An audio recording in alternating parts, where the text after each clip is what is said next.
Bienvenidos a un estudio más de la doctrina del santuario. Hoy estudiaremos el capítulo número 34, al cual le hemos titulado Jesús y la fiesta del Pentecostés.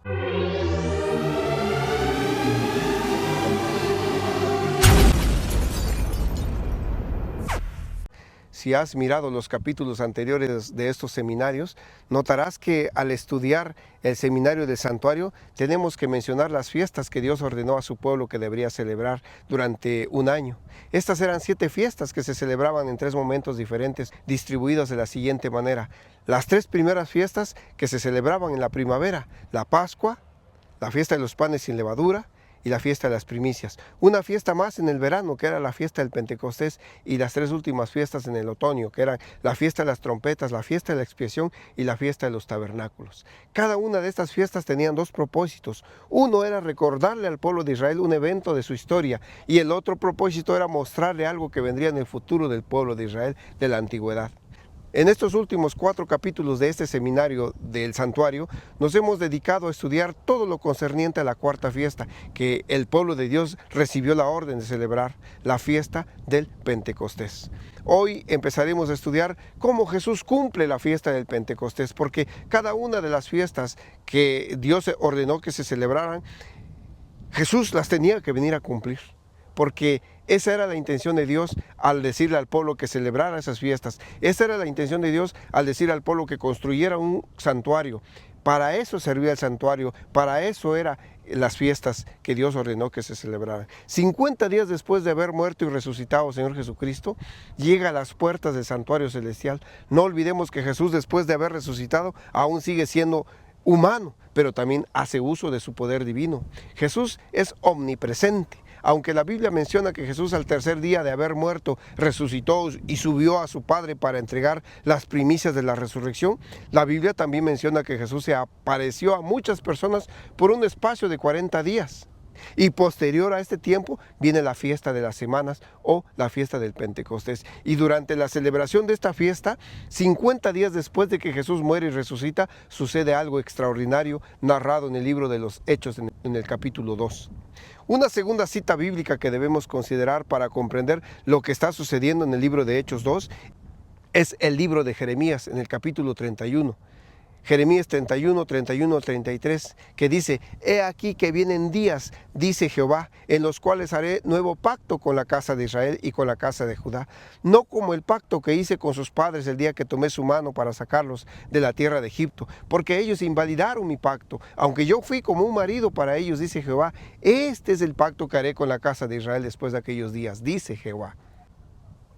Daré mi ley en su mente y la escribiré en su corazón, y yo seré a ellos por Dios y ellos me serán por pueblo.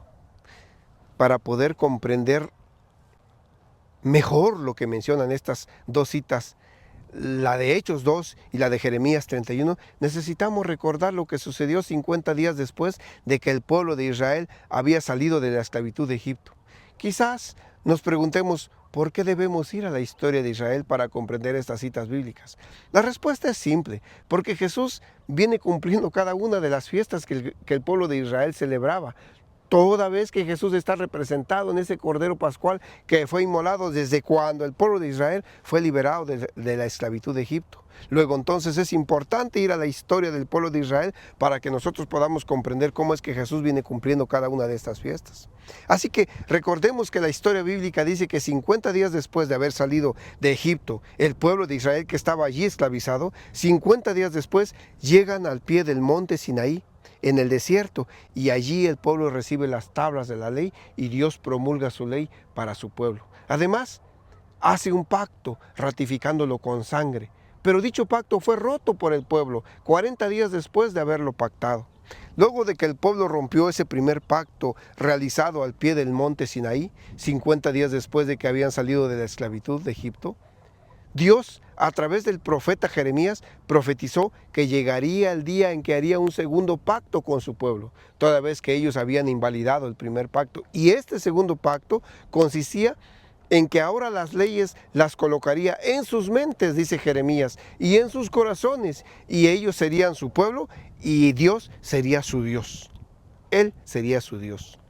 En el segundo pacto, Dios escribe su ley con su propio dedo Y ya hemos mencionado algunos capítulos anteriores que la Biblia explica que el dedo de Dios es el Espíritu Santo. O sea que el mismo dedo de Dios quiere escribir su ley en los corazones de sus hijos. De esa misma forma hizo en el primer pacto, porque Dios con su dedo escribió la ley para entregársela a Moisés y para entregársela al pueblo, para que obedezcamos sus mandamientos, para que guardemos sus estatutos y los pongamos por obra. Así lo explica el libro de Ezequiel en el capítulo 36. Vamos a leerlo. Dice: esparciré sobre vosotros agua limpia y seréis limpiados de todas vuestras inmundicias, y de todos vuestros ídolos os limpiaré.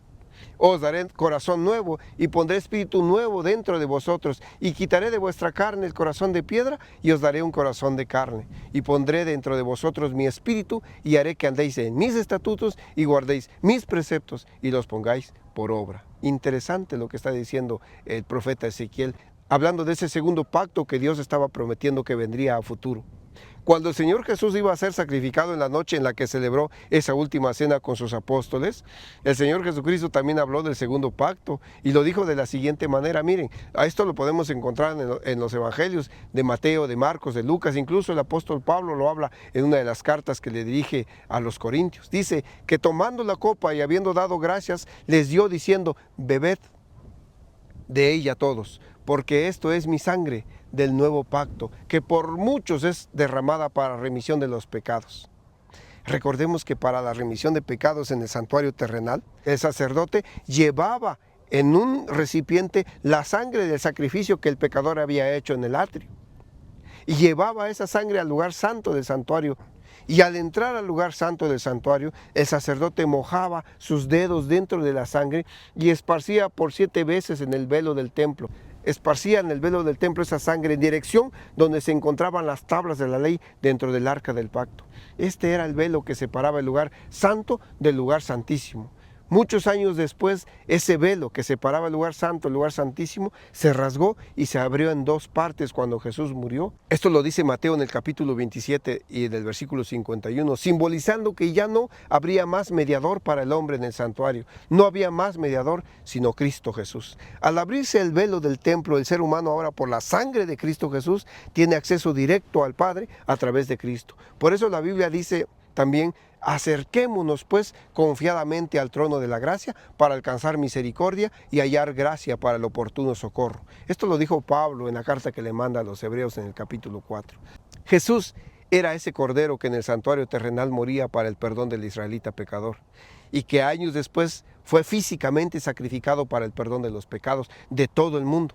Era pues necesario que Jesús, como Cordero de Dios que quita el pecado del mundo, llevara su sangre al lugar santo del santuario para que los pecados de los seres humanos pudieran ser perdonados. Y es precisamente eso lo que sucede en el día 50 después de haber muerto y resucitado Cristo.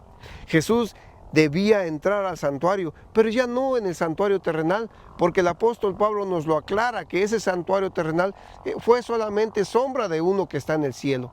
Hebreos en el capítulo 8 lo dice.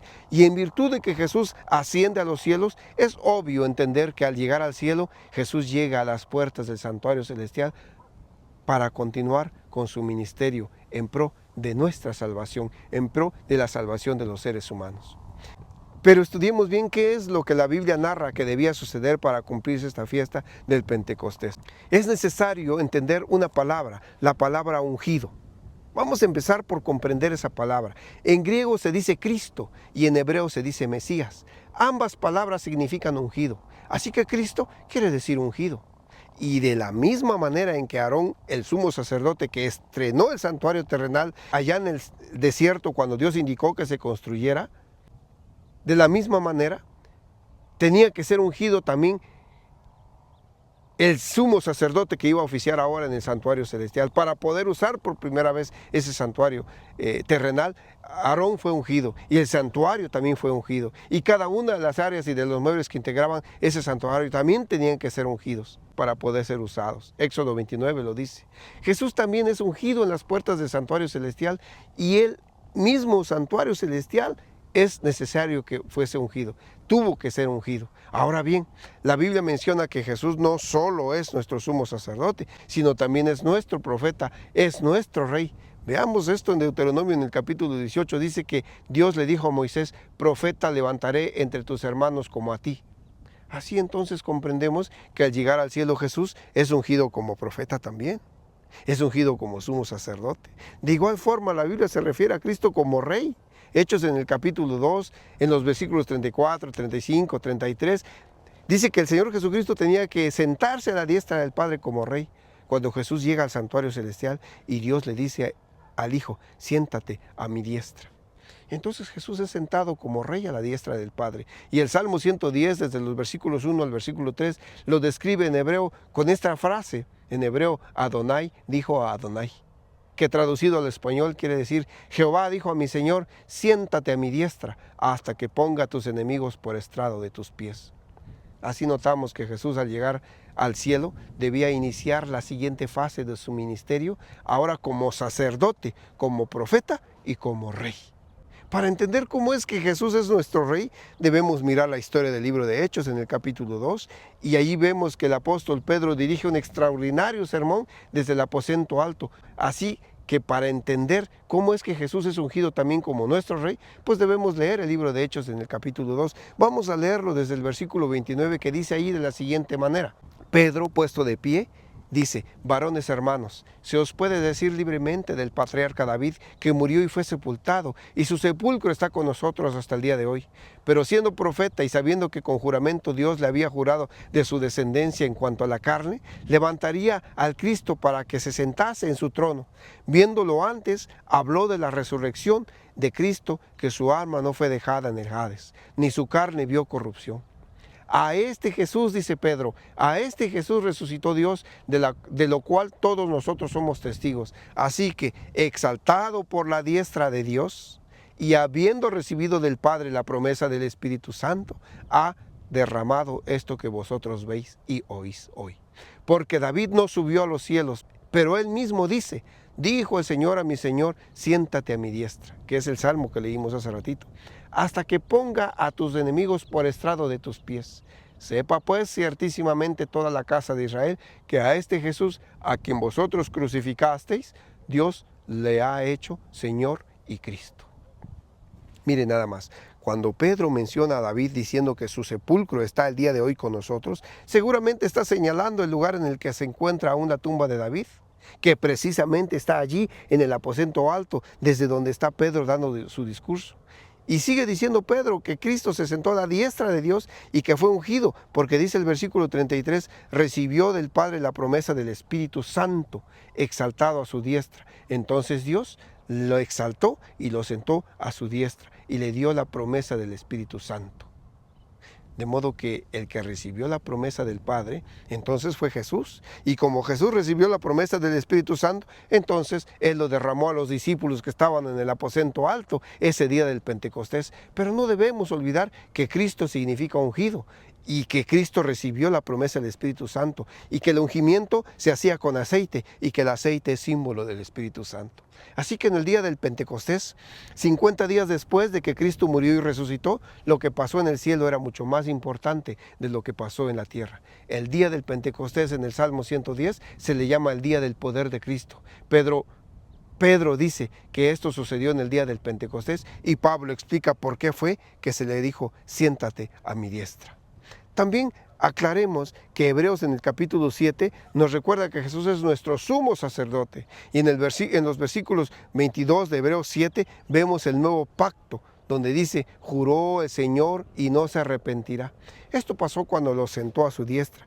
Vayamos de nuevo al Salmo 110 y comprenderemos lo que pasó cuando Cristo llega al santuario celestial. Jehová dijo a mi Señor, siéntate a mi diestra hasta que ponga a tus enemigos por estrado de tus pies. Jehová enviará desde Sión la vara de tu poder. Domina en medio de tus enemigos. Tu pueblo se te ofrecerá voluntariamente en el día de tu poder. En la hermosura de la santidad, desde el seno de la aurora tienes tú el rocío de tu juventud. Juró Jehová y no se arrepentirá. Tú eres sacerdote para siempre, según el orden de Melquisedec. El Señor está a tu diestra, quebrantará a los reyes en el día de su ira, juzgará entre las naciones, las llenará de cadáveres, quebrantará las cabezas en muchas tierras, del arroyo beberá en el camino, por lo cual levantará la cabeza. Salmo 110, 1 al 7. Todo este salmo se aplica al ministerio sacerdotal de Cristo. Cuando fue hecho sacerdote, dice, no según el orden levítico, como Aarón, sino según el orden de Melquisedec. Y Melquisedec es porque es sacerdote para siempre. El ungimiento duraba 7 días, según lo indicó Dios en el libro de Levíticos en el capítulo 8. De modo que es fácil entender que Jesús también pasó 7 días a las puertas del santuario celestial. No entró al santuario de inmediato al llegar al cielo, porque viene cumpliendo cada uno de los eventos que se desarrollaban simbólicamente en el santuario terrenal. Cuando Jesús llega al cielo para iniciar con esta fase de su ministerio, obviamente está al contacto con el Padre Celestial, que debería estar sentado en su trono. Y tal vez aquí surja la pregunta, ¿y dónde está el trono? Veamos lo que dice la Biblia al respecto. Se supone que está en el lugar santísimo del santuario, pero la Biblia también dice que la Nueva Jerusalén no tiene templo. La ciudad no tiene templo, dice Apocalipsis en el capítulo 21. ¿Cómo explicaríamos eso entonces? Considerando que el santuario celestial debe ser el templo de Dios. ¿Cómo lo explicamos? Mientras Apocalipsis 21 dice que no hay templo, Apocalipsis 11 y Apocalipsis 15 dice que Juan vio el templo de Dios abierto en el cielo. Y no es que haya una contradicción aquí. Vamos a explicarlo. La Biblia dice que Jerusalén está rodeada de 7 montes, en las afueras de la ciudad, y sobre el monte estaba un hermoso templo, dice el Salmo 48, y también lo dice Isaías en el capítulo 2 de su libro. Entonces entendemos que la ciudad celestial no tiene templo, porque el templo está fuera de la ciudad, en el monte de Sión. En este punto es curioso notar que también el diablo, como enemigo de Dios, se buscó una ciudad con 7 montes, porque el diablo quiso sentarse a los lados del norte, porque la Biblia dice que el monte de Sión está al lado norte. Eso dice Isaías en el capítulo 14. Sería interesante ver si hay alguna ciudad que de manera literal esté rodeada de 7 montes, donde el enemigo de Dios haya querido hacer su trono. Bueno, eso lo dejamos ahí para la meditación. Hasta aquí hemos visto que Jesús, al llegar al cielo, después de su muerte y resurrección, 50 días después, fue ungido como sumo sacerdote, fue ungido como profeta y fue ungido como rey. ¿Cómo sucedió esto? ¿Y en dónde está la base bíblica de este triple ungimiento del cual estamos hablando? ¿Cómo Jesús cumplió cabalmente la fiesta del Pentecostés? No te pierdas el siguiente capítulo, porque hablaremos precisamente de este maravilloso momento, del triple ungimiento de Cristo Jesús, y notaremos cómo Jesús vuelve a hacer un segundo pacto con su pueblo. Por lo pronto, te agradecemos tu presencia en este canal, te agradecemos que nos des like, que compartas y que te suscribas, para que así podamos llegar a más hijos de Dios y juntos conozcamos el camino de vuelta a casa. Dios te bendiga.